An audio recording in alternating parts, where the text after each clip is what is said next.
विरोधक विरोधकांच्या भूमिकेमध्ये ठाम असल्याचं दिसतं, सत्ताधारी आपल्या भूमिकेमध्ये आहेत का, हाही एक प्रश्न आहे। सामाजिक कार्यकर्त्या अंजली दमानियाजी, मी आपल्याला प्रश्न करेल की आतापर्यंत सगळ्या राजकीय पक्षांचं नेमकं काय म्हणणं आहे ते आपण पाहिलं, मात्र आज एक पाऊल उचललं गेलं असतं तर थेट इशारा गेला असता, मात्र त्या गोष्टीकडे दुर्लक्ष करून कसं चालेल?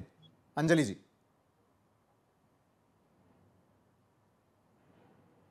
आपण अनम्यूट व्हाल तर आवाज येऊ शकेल। सॉरी, आज खरं तर मुख्यमंत्र्यांनी याच्यावर खरंच कारवाई केली असती आणि जे 4-5 मंत्री जे दागी होते त्यांच्यावर जर कारवाई झाली असती ना, तर प्रचंड मोठा मेसेज आज महाराष्ट्राला गेला असता, पण तसं होताना आपल्याला दिसलं नाही। आता मला 1-2 प्रश्नांची, म्हणजे जे अवधूत वाघ दादा म्हणाले त्यांच्याबद्दल पण बोलायचं आहे, आणि आता जे शेवटचे बोलले, अनफॉर्च्युनेटली मला त्यांचं नाव नाही माहिती, अरुणजी सावंत। सावंतजी, आपण जे म्हणाला ते ऐकून खरं धक्का बसला। खरं तर सगळे युतीतले लोक आतापासूनच इतके भांडण लागलेले बघून महाराष्ट्राचं पुढे 4 वर्ष कसं होणार असा प्रश्न पडतो। कोणत्याही प्रकारची भांडण नाहीयेत, मात्र योग्य वेळेस कान हा पेला गेलाच पाहिजे या मताचे आम्ही आहोत। भांडणं आमच्यात मुळीच नाहीत। आम्ही तीनही पक्ष अगदी व्यवस्थितरित्या या महाराष्ट्राचा गाडा हाकण्याचा प्रयत्न करत आहोत आणि तुम्ही आम्हाला शिकविण्याचा प्रयत्न करू नका। यांच्या वक्तव्याशी सहमत नव्हता अरुणजी? अगदी बरोबर आहे। मी काय म्हणालो, जिथे कान पकडायचं तिथे आम्ही पकडणारच। बरं, कान उघडणी झाली, आपण पुढच्या मुद्द्याकडे जाऊया।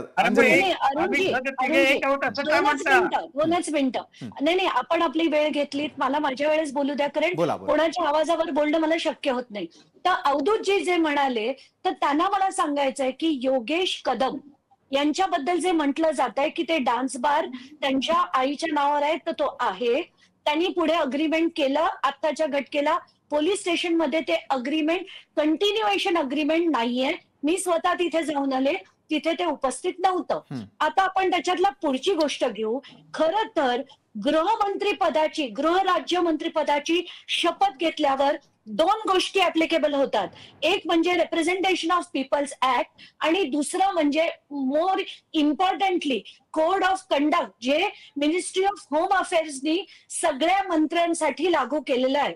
त्याच्यात कुठलीही मंत्रिपदाची शपथ घेण्याआधी आमचे काय काय व्यवहार आहेत, काय काय आहेत, हे सगळ्या गोष्टीची इत्तमभूत माहिती ही मुख्यमंत्र्यांकडे त्यांना द्यावी लागते। आत्ताच्या घटकेला आईच्या नावावर डान्स बार आहे, ही माहिती त्यांनी मुख्यमंत्र्यांकडे दिली होती का? नसेल तर याच्यावर कारवाई ही झालीच पाहिजे। याच्यात दुसरं काही कोणी म्हणू शकत नाही, दुमत नाहीच आहे, आणि कोणी काही म्हणू शकत नाही। आता जसं खरं तर विशालजी 1 मिनिट, ज्याप्रमाणे दमानिया ताई आता बोलत होत्या की आईच्या नावाने डान्स बार आहे, हे चुकीचं वाक्य आहे। तुम्ही या महाराष्ट्रातील जनतेला हे दाखवत आहात, योगेश कदम यांना बदनाम करायचा तुम्ही प्रयत्न करत आहात। डान्स बार तेव्हा होता का? आता कदाचित जर त्यांनी कोणाला भाड्याने दिला, त्यांनी जर तिथे काही गैरप्रकार केले असेल तर तो आत्ताचा आहे। महाराष्ट्र बघतोय, अंजलीताईंकडून जाणून घेऊयात, आपल्या शंकेचं उत्तर घेऊयात। तुम्ही जनतेची दिशाभूल करत आहात, तुम्ही जनतेची दिशाभूल करत आहात। आईच्या नावाने, अंजलीताईंना बोलू देत। अरुणजी, मी आपल्यालाही संधी देतो। अंजलीताई, मुद्दा पूर्ण करा, मी अरुणजींकडे जाईल। कसं बोलू शकता?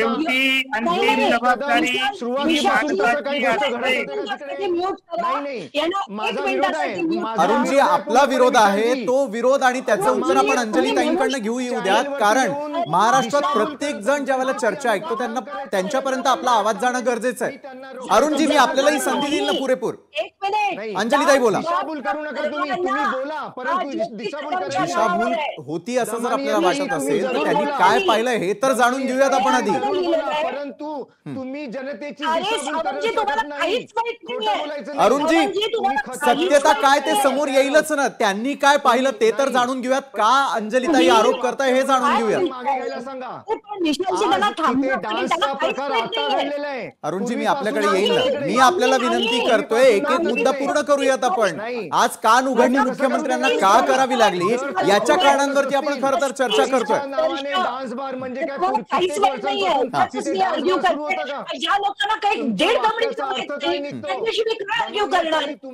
आपण आर्ग्युमेंट कडे नको, आपण एक एक मुद्दा स्पष्ट करूयात। अरुणजी, मी आपल्याला पूर्ण संधी देणार आहे।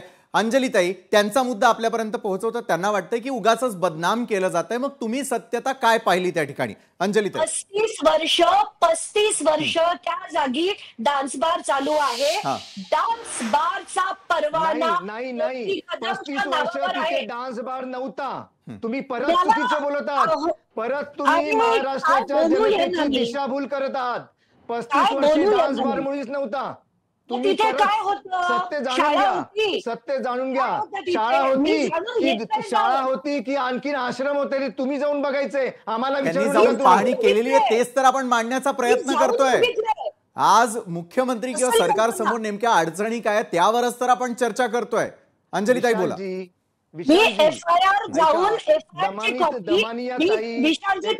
चांगल्या समाजसेविका आहेत हे मी मान्य करतो. म्हणूनच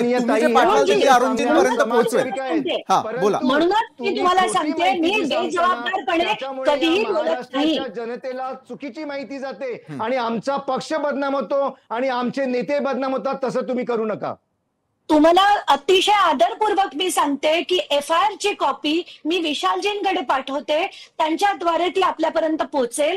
त्याच्यात सरळ लिहिलेलं आहे की डान्स बारचा परवाना, जागेचा नाही, बारचा परवाना.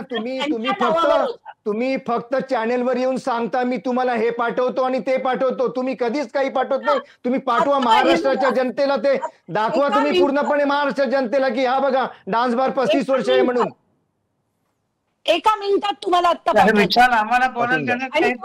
आपल्याकडे देखील येतोय मी पूर्णपणे, कारण विरोधकांची देखील बाजू समजून घेणं अत्यंत गरजेचं आहे. लोकशाही मराठी ऐका, पहा, जागरूक रहा.